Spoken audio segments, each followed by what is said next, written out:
5 pemain timnas Indonesia yang berpotensi dicoret Shin Tae-yong jelang lawan Jepang menarik untuk diulas.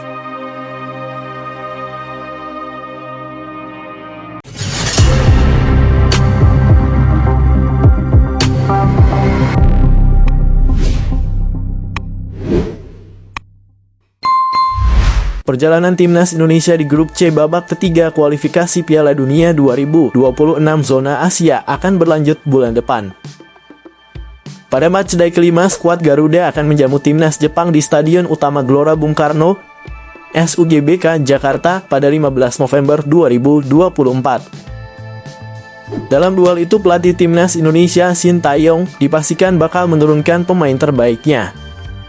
Hal ini dilakukan guna membawa skuad Garuda mendulang hasil manis karena Jepang akan jadi lawan berat. Sejauh ini Jepang masih kukuh bertengger di puncak klasemen dengan 10 poin. Dengan tekad tersebut, Shin Tae-yong berpotensi akan mencoret sejumlah pemain. Siapa saja mereka? Nama pertama yang berpotensi dicoret adalah Ricky Kambuaya. Pemain Dewa United ini selalu masuk dalam daftar panggilan timnas untuk laga-laga besar. Namun dalam pertandingan melawan Bahrain dan Cina awal bulan lalu, peran Ricky mulai tersisih. Saat melawan Bahrain, Ricky bahkan tidak masuk dalam susunan pemain final. Meski ia masuk daftar saat melawan Cina, Shin Tae-yong tetap memilih untuk tidak menurunkannya. Dengan banyaknya pemain naturalisasi seperti Ivar Jenner, Nathan Chu Aon, hingga Tom Hae yang lebih diandalkan, posisi Ricky tampaknya semakin sulit. Bisa jadi Ricky akan tersingkir saat melawan Jepang nanti. Nama kedua adalah Egy Maulana Fikri. Nasibnya sama seperti Ricky Kambuaya. Dia tak masuk daftar susunan pemain saat melawan Bahrain. Sementara saat melawan Cina, Egy masuk daftar susunan pemain, tetapi tak dimainkan sama sekali. Penyebabnya Egy Maulana Fikri kalah saing dengan sejumlah pemain lainnya seperti Marcelino Ferdinand, Witan Sulaiman, Malik Rizaldi, hingga kini ada sosok pemain naturalisasi anyar Eliano Reijnders.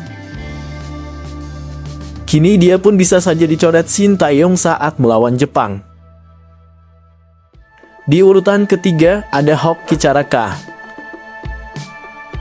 Striker PSS Sleman ini juga terpental dari daftar susunan pemain melawan Bahrain dan juga Cina.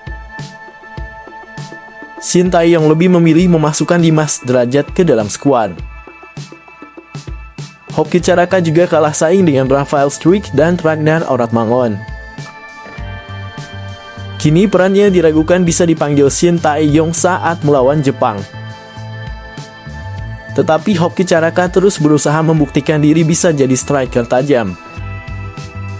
Hal itu turut dilakukannya saat membawa PSS Sleman menang 3-0 atas Barito Putra. Dalam laga itu dia turut mencetak 1 gol. Hoki memang masih berjuang untuk mendapatkan tempatnya, tapi penampilan apik di klub belum cukup menjamin posisinya di timnas. Melawan Jepang, Hoki mungkin harus rela duduk di pinggir lapangan lagi. Selanjutnya ada Asnawi Mangkualam. Dia tak dimainkan Shin Tae-yong saat berlaga di markas timnas Bahrain.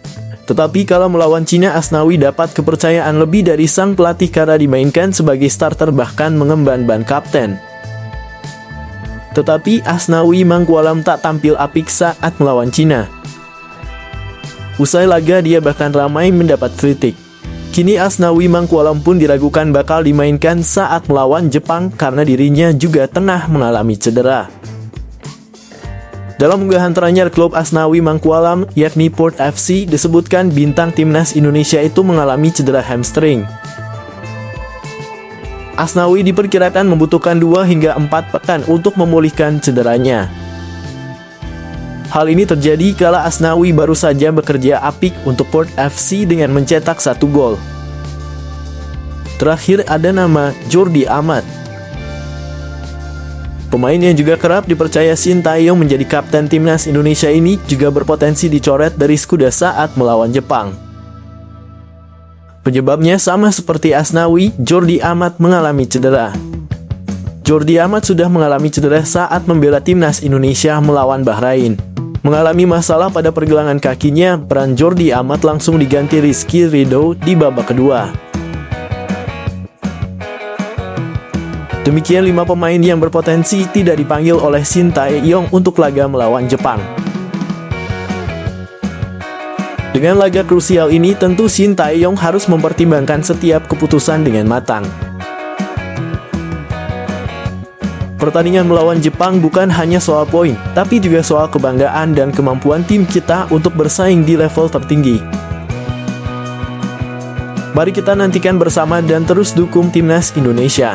Sampai jumpa di pertandingan berikutnya.